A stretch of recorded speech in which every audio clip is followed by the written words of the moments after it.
everyone's here. And if anything that you hear today resonates with you or you're curious about it, don't hesitate to ask questions. Get involved. There's a chapter here. We need all of you. This is not just us. We need every person. You don't have to fully devote yourself to this. This doesn't have to be your life. Everyone's doing a little bit. Everyone's doing what they can. And I mean, it's beautiful. We've made so much progress in the past couple of years, and we are always looking for new people, more help, good energy. Yeah.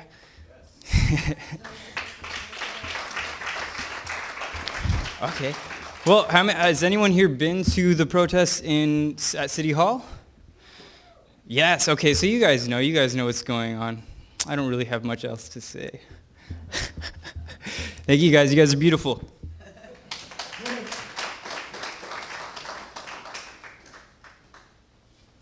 Thank you so much. I would have liked to have heard his opinion about the Occupy LA issue. I was actually curious. Yeah, I was actually curious about what went on down there. Last I heard, he said there were 700 people that were camped down there as of last weekend. And we actually have several people that are going to be taking some materials here to go down there. So as things progress, I'm sure we'll have more interaction with that group.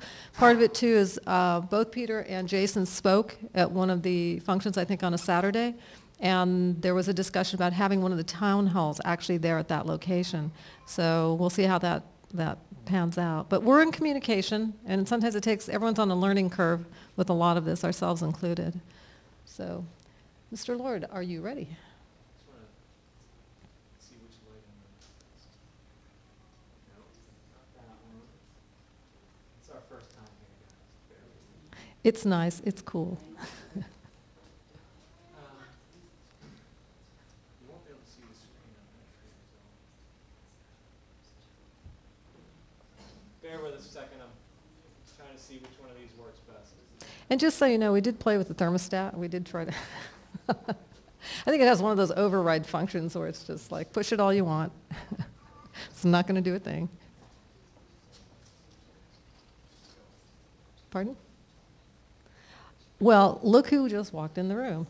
I think she's busy right now, but we also have one of the state coordinators here, Jen Wilding. I'm sorry, U.S. coordinator, my mistake. And I know she just walked in and she's busy and she's trying to settle in. But just so you know, she's in the house. And the reason I mention this, again, if you picked up the flyers, you'll see the names in there. They'll start to become familiar. There's also email addresses if you're interested, if you have questions or anything you want to follow up with. And additionally, there is registration cards if you're interested in the email out as far as information that's coming through. There is or has been a current redesign for those of you who are familiar with the global site, which is where we point most people. So if you haven't looked there recently, please take a minute and take a look. You'll find a lot of information, as we say, on the feed out coming this way, because there's so much going on in the world. We're just testing. Isn't this fun? That's what we're looking for. Oh, this is really nice. No one's going to be able to see us, though. Am I fluorescing? Continue. Now we know what to do. So. Okay, great. I'm actually wrapping here. I'm looking for Jason to do his presentation. All righty. Thank you. All right.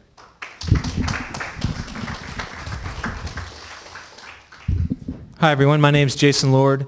I volunteer to coordinate the Zeitgeist movement chapters here in California. And I've got a MacBook that won't wake up in front of me. Hang on a second. What did I do? Oh, you need to enter your password.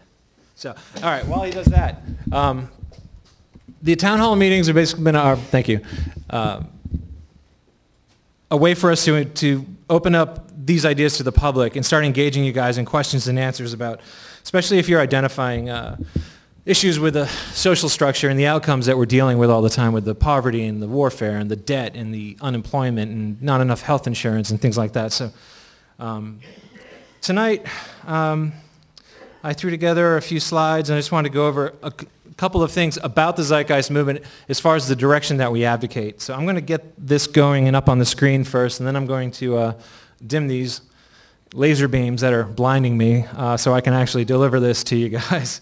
The visuals will be more important than looking at me, so I'm actually kind of glad I'll get to turn the lights off. Let's see here. 1 second. All right. You can see that. So it's the bottom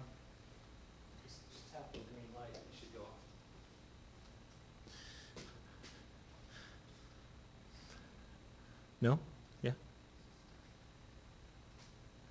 1 second. Technical.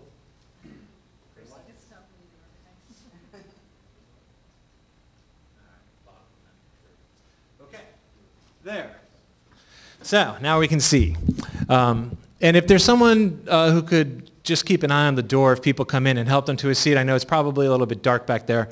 That'll be great. But in case you guys do have to get out of here, the green exit signs are lit up, so hopefully that'll help guide you right out in case you have to step out during this. This will be about 15 minutes. The name of this presentation is Visualizing a Systems Approach.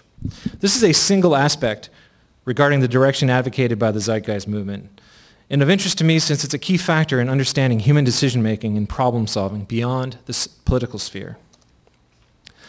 As you go through the materials we often reference, you will come across many terms and phrases that sound impressive and are actually fun to say.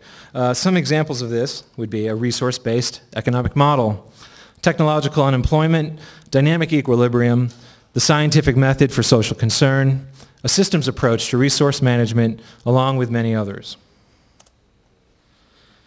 We spend a lot of time in the movement speaking about the root causes to persistent problems of social operation on the planet, especially in regard to the more notable negative outcomes such as crime, poverty, war, pollution, debt, and other forms of corruption. While it's logical to understand the problems first, we can sometimes miss the focus on aspects of the solutions we propose, even though there is plenty of information available. At the foundation of what the movement advocates is a global system which can be termed a resource-based economy, made known to many of us by the work of the Venus Project in Venus, Florida. A resource-based economic model is a social structure that is global in its operation, based entirely on the Earth's resources as a starting point for societal decision-making, where all goods and services are available without the use of currency, credit, barter, or any form of debt or servitude. All social and industrial operations are arranged in what we call a systems approach, which logically treats the planet Earth as a single system it happens to be. We also advocate the application of technology to the automation of labor to free humanity from the mundane and arbitrary occupational roles which have no true relevance for social well-being. And at the end of the day, we want to encourage a new value and incentive system through this social design which maintains a focus on attributes such as community, human well-being, relevant education, social awareness, and creativity. That's as far as I'm going to go into the overall direction, since it's far too much information to share with you tonight.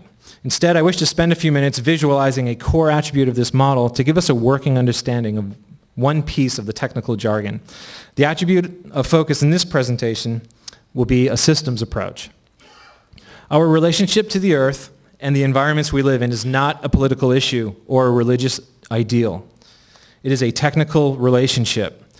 Separate a living organism from its surroundings and it will die from a lack of oxygen, water, and food. Organisms are open systems. They cannot survive without continuously exchanging matter and energy with their environment.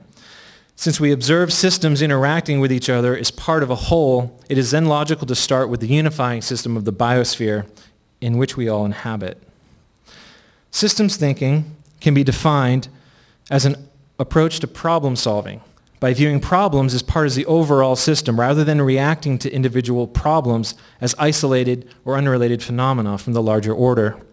When taking is separate, such patchwork notions may further the development of unintended consequences, such as trying to resolve the problems of monetary inflation with more inflation, or trying to fight the destruction of the rainforests or the increase in plastic waste in our oceans by more laws and legislation, rather than addressing the cause of the behavior to begin with. Systems thinking is not one thing, but a set of habits or practices within a framework that is based on the principle that the component parts of a system are best understood in the context of relationships, rather than in isolation from one another. So this brings us to an attribute that is often mentioned, which is a systems approach. A systems approach to resource management on the planet is comprised of real-time data and statistics. This approach, combined with the attributes of peak efficiency, strategic preservation, and conservation, become necessary components to what we would call a sustainable society.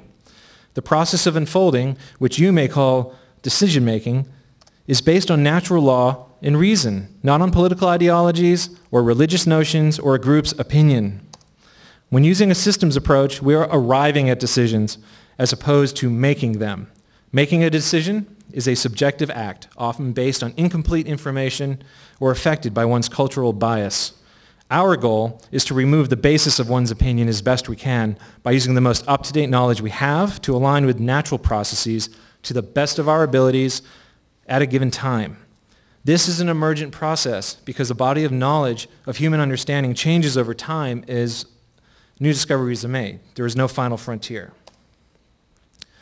So human management of the environmental equilibrium on this planet, which is an initial variable to how well society functions, comes first from understanding what the carrying capacity of the Earth actually is. It follows that the needs of the human population must be in balance with the resources of the Earth or negative outcomes occur.